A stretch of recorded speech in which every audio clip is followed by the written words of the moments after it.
बदनाम बा तू और बदनाम करा जइबा।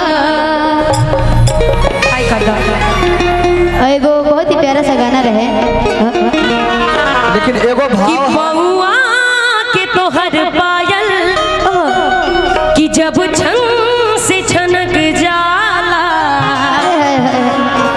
कि लागे कि कोनो बगिया में जैसे भवरा गुनगुनाला। और क्या मुस्कान तो हर हमर धड़कन बढ़ा रहल बा।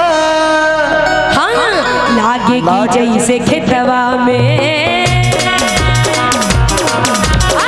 लागे कि जैसे खेतवा में सरसों फुला रहल बा।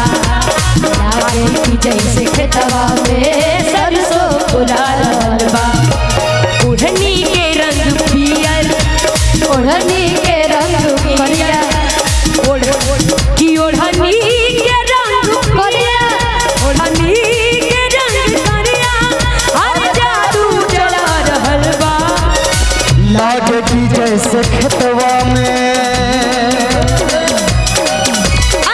लागे कि जैसे खेतवा में सरसों फुला रहल बा।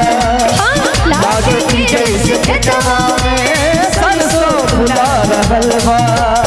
ओढ़नी के रंग पियर हो,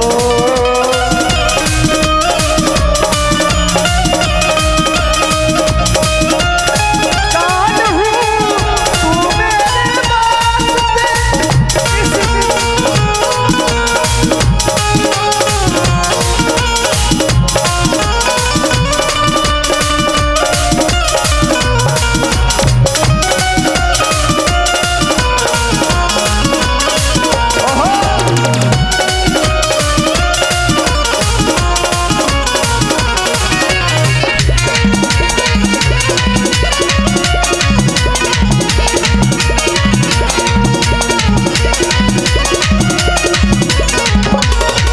बहुआ के तोहर पायल कब छन से छनक जाला लागे कि कोनो बगिया में जैसे भौरा गुनगुनाला।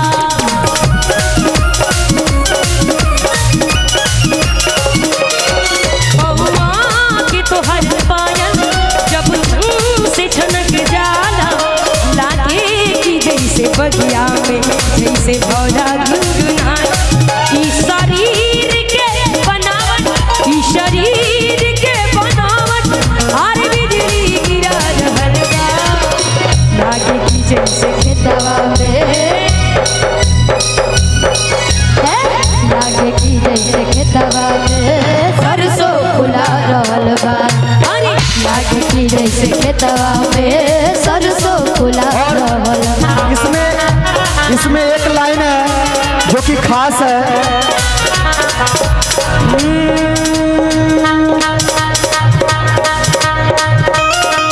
मारे हवा के झोंका जब छन से चमक जाला लागे कि कवनो भौरा बगिया में गुनगुनाला।